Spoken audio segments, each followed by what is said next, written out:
Hey, you guys. The little weekend meat fast is over, and honestly, I feel great. I did not lose any weight. I'll be honest. I actually gained 2 pounds, but that wasn't the point of this fast. I was trying to work on fighting inflammation and bloating.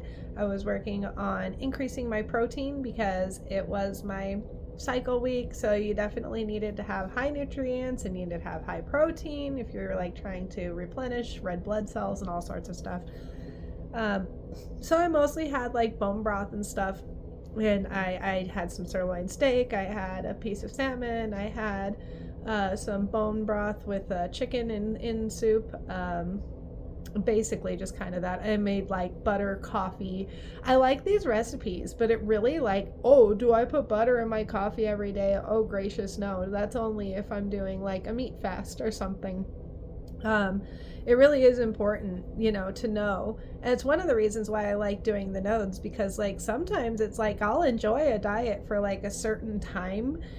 For me, if it's my lady time of the month, sorry if this isn't sensitive time talk here for anybody, but it actually helps me to reduce carbs. It helps me to reduce the sugars, especially if I was already eating a bunch of sugar. It's good for me to do a little sugar cleanse, because even just 48 hours without any carbs, any sugar, anything but basically meat and cheese. And I finally had some milk. I had some little cutie oranges. I'm gonna mostly break the fast with some beans and vegetables and stuff tomorrow. Still eating meat and everything too. My Caputo bread is ready.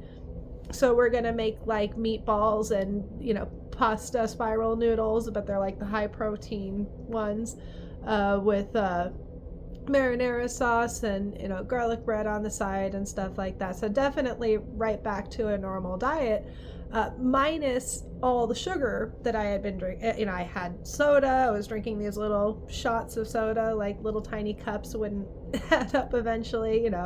I was I had gummy straws. I had just a couple things that were just a little off the list.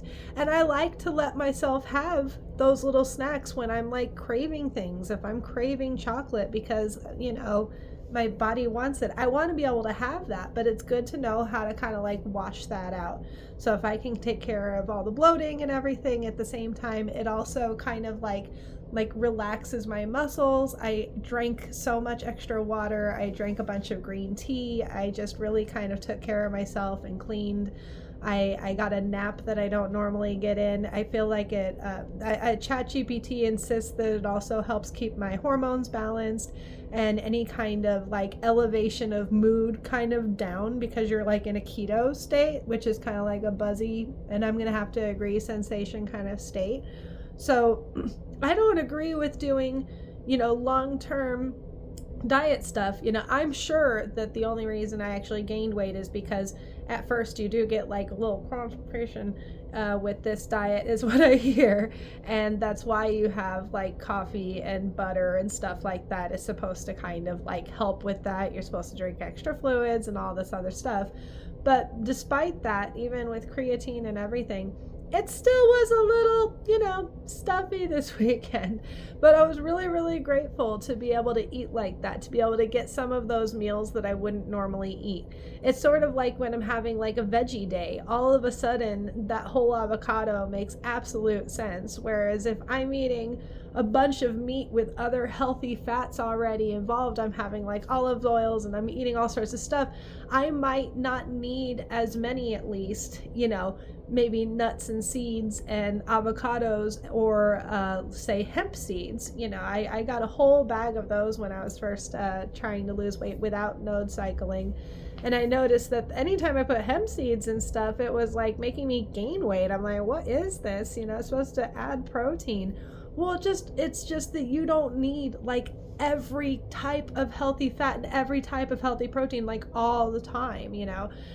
Sometimes you need to ask yourself, is this the diet that I'm on? Am I watching a vegan channel on health and not switching to vegan? I might not need as many of the healthy fats as they're throwing in, because it's possible as an omnivore I'm getting plenty of healthy fats, and I don't need to emphasize that. What I need are the fresh vegetables, the nutrients that, not necessarily that, but, the fiber sometimes, with us omnivores, Anyway, that was a really fun carnivore weekend. It was, I don't know, like, what is but not quite 48 hours, like 36 hours long or so, and I had a really good time. We're all stocked up for the week, and since it's really affordable too, and I can freeze a bunch of this stuff, we're all stocked up with carbs, regular carbs next week. I'm trying to not get the sour straws and the soda pop and stuff like that. I just want my back to my natural sugars, back to my fruits, back to my good healthy protein waters and beans and everything that I'm supposed to eat, including eating at home. So, I've got bagels, I've got cream cheese, I've got, I'm going to let myself, I say, probably have like a half a bagel that I freeze first in order to restructure the carbs in the first place, with cream cheese, or one peanut butter and jelly sandwich with like light peanut jelly and heavy peanut butter.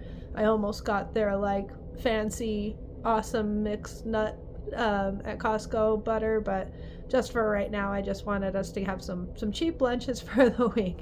So it's all back to kind of the regular. This was just a little reset for sugars, and frankly a whole weekend or 36 hours with no sugar at all.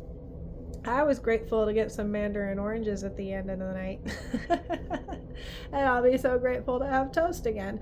And that's sort of what it's all about. It just kind of resets you, takes your brain back to where you want to be. And then, if you go off track again, that's fine. That's why we do resets. Cheers, guys.